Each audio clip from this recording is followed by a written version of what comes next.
નરસિંહ મહેતા કે પ્રાણ થકી મને એ વૈષ્ણવ ભક્ત વાલા છે. લક્ષ્મી ભલે મારી અર્ધાંગીની હોય પણ મારા ભક્તની દાસી રે.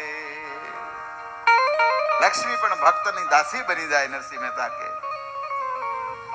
અને એવા ભક્તનો કોઈ અપરાધ કરે ભગવાન એને માફ ન કરે, કોઈ દી માફ ન કરે.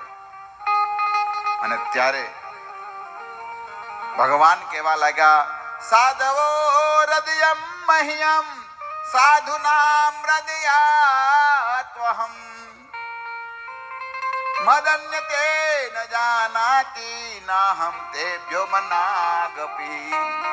ભગવાને કીધું કે હે દુર્વાસાજી, હું ભક્તના હૃદયમાં બેસું છું અને ભક્ત મારા હૃદયમાં બેસે.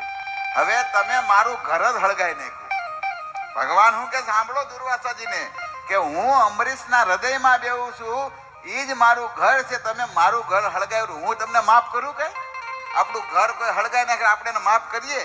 ભગવાન ના પાડી કે જવા દો, તમે તો મારું જ ઘર હળગાઈ નાખ્યું છે. કે હવે કદાચ અમરીશ માફ કરે તો અમરીશ પાસે જાઓ. અમરીશ મહારાજ આજ તમે વિચાર કરો, દુર્વાસા કેટલા વર્ષોના વર્ષો વહી ગયા પૃથ્વીના, ત્યારે પાછા આવ્યા દુર્વાસા મુનિ અમરીશ મહારાજ પાસે. અમરીશ મહારાજ ત્યાં સુધી કાંઈ ખાધું નહોતું, પીધું નહોતું, કાંઈ નહીં. અને દુઃખી થતા, અરે ઓલા બ્રાહ્મણ મારાથી દુઃખી થઈ ગયા. આને વૈષ્ણવ કહેવાય, આને ભક્ત કહેવાય. અને ત્યારે દુર્વાસા મુનિ ભગવાનને પ્રાર્થના કરી કે ચક્રને પ્રાર્થના કરી, જો હું વૈષ્ણવ હોય, મેં ભગવાનની સાચી સેવા કરી હોય ને તો આ દુર્વાસા મુનિ પાસેથી ચક્ર વટી જાય. ચક્રદેવ વહી ગયા.